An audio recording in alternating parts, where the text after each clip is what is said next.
আসসালামু আলাইকুম। আশা করি যে যেখানে আছেন সবাই ভালো আছেন, সুস্থ আছেন। আলহামদুলিল্লাহ আমরাও ভালো আছি, সুস্থ আছি। তো আজকের ব্লগটা আমি শুরু করলাম সকাল থেকেই। আমার রুটি বানানো ছিল আগের, এগুলো আমি এখন ভাইজা নিব।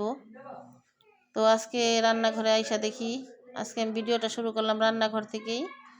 তো রান্নাঘরে আইসা দেখি আজকে চুলায় প্রচুর পরিমাণে গ্যাস আছে। তো আজকে গ্যাস দেখে অনেক শান্তি লাগলো, কারণ প্রতিদিনে উঠা দেখি গ্যাস নাই চুলায়। তো আজকে দুদিন যাবৎ অনেক গ্যাস চুলায়, তো অনেক ভালোই লাগে গ্যাস দেখলে, কারণ রান্নাও করা যায়, পানি টানিও গরম করা যায় মন মতো। কারণ শীতকাল, একটু গোসল করলে বা খাওয়ার জন্য পানি টানি গরম করা লাগে। তো রুটিগুলো আমি ভাইজা নিতেছি। তো যে রুটি আসিল আজকে ভাজলে আমার শেষ, আবার রাতে আমার রুটি বানানো লাগবে। আমার ভিডিওটি না টেনে সম্পূর্ণ ভিডিওটি দেখতে থাকুন, আমার পাশেই থাকুন।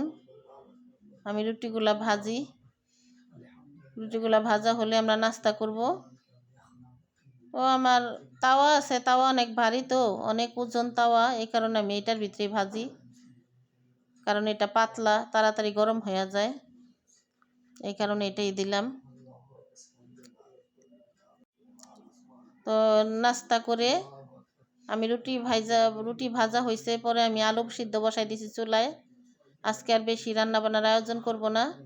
আজকে আমি রান্না করব আলু আলু ভর্তা আর ডাল, আর সাথে ডিম ভাজা।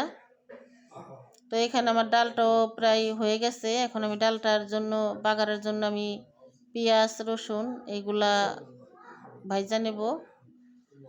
ডালটা বাগার দিয়া পরে আমি আবার আলু ভর্তার জন্য পেঁয়াজটা একটু হালকা ভাইজা নিব। হালকা ভাজা নিলে কি হয়, ভর্তাটা একটু স্বাদও হয়, আবার পেঁয়াজটা যেমন দাঁতের নিচে পড়লে একটু অন্যরকম লাগে, কাঁচা পেঁয়াজটা ওই ভাবটা লাগে না। তো এই কারণে আমি একটু পেঁয়াজটা, আলু ভর্তার পেঁয়াজটাও ভাজা নিব। এখন আগে আমি ডালটা বাগার দিয়ে নেই। এখানে আমি পেঁয়াজ রসুনগুলো দিয়ে দিছি ডাল বাগারের জন্য। তো দেখতে থাকুন, আমার সাথেই থাকুন। এই তো আমি পেঁয়াজটা ভাজা, গ্যাস থাকলে রান্না করতে সময় লাগে না, আর এত পরিমাণে গ্যাস চুলায় ইচ্ছে হইতাছে খালি রান্নাই করি। এইখানে যে সরিষার তেল দিছি আমি, সরষা তেল দিয়া শুকনো মরিচটা ভাজতাছি। এটার ভিতরে আমি আলু ভর্তার পেঁয়াজটা একটু ভাজা নেব। এই যে আমি আলু ভর্তার পেঁয়াজটা ঢাইলা দিলাম। আলু ভর্তার পেঁয়াজটা হালকা লাল লাল করব না, হালকা একটু টালা দিব, কারণ এই ভর্তাটা দেখা যায় একটু অন্যরকম স্বাদ লাগে, আবার দেখা যায় গন্ধও হয় না।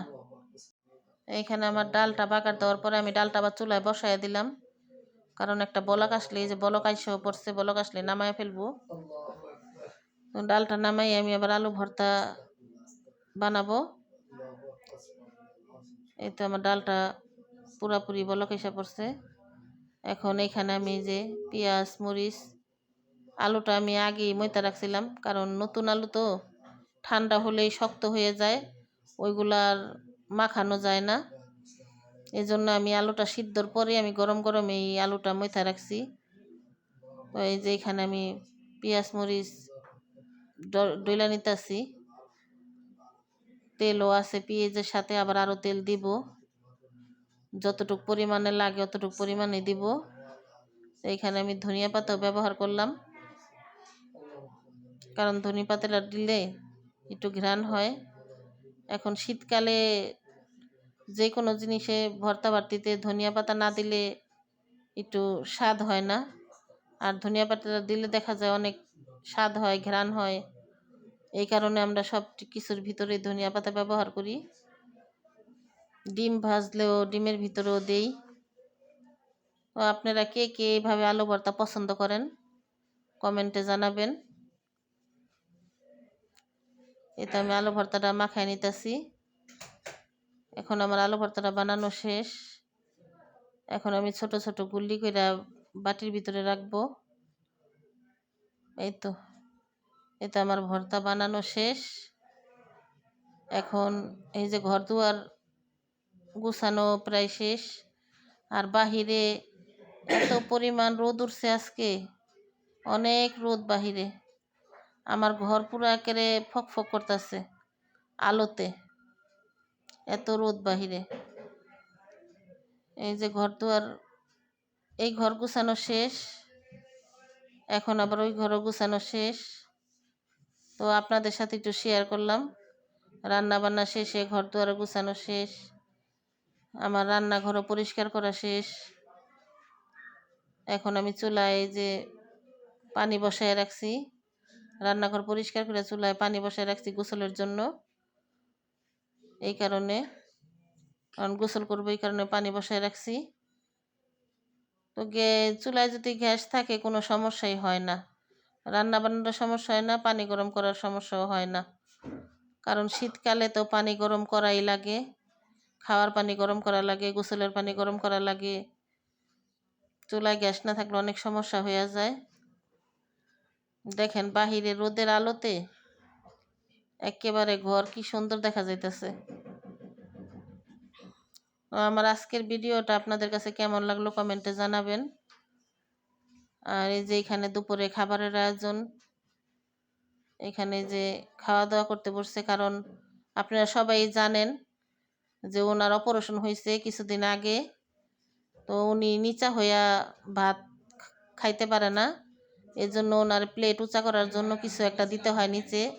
এজন্য আমি যে আটার ডিব্বা দেই, যখনই খেতে বসে তখনই ওনার উঁচা কিছু দিতে হয়।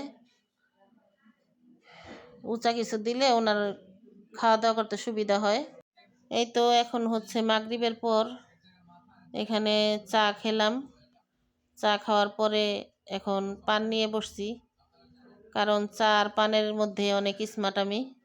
এখানে আমি অনেকগুলা রুটির জন্য অনেকগুলো আটা এখানে আমি কাই করছি। তো আমার বোন আইসা আমার রুটিগুলা বানাই দিল, আর আমি ভাজার জন্য চলে আসছি রান্নাঘরে। কারণ একজনে একটু বেলা দিলে আরেকজনে ভাজলে অনেক তাড়াতাড়ি হয়ে যায়, কারণ এইগুলো এখানে অনেকগুলা আটা। তো এই রুটিগুলো আমি ঠান্ডা করে তারপরে বক্সেও ভরতাছি, কারণ ভাজতে ভাজতে আবার ঠান্ডা হয়ে যাইতেছে। তো আমার আজকের ভিডিওটা এই পর্যন্তই। তো সবাই ভালো থাকবেন, সুস্থ থাকবেন। আর আমার কথা বা কাজে কোনো ভুল ত্রুটি হইলে ক্ষমার দৃষ্টিতে দেখবেন। আল্লাহ হাফেজ।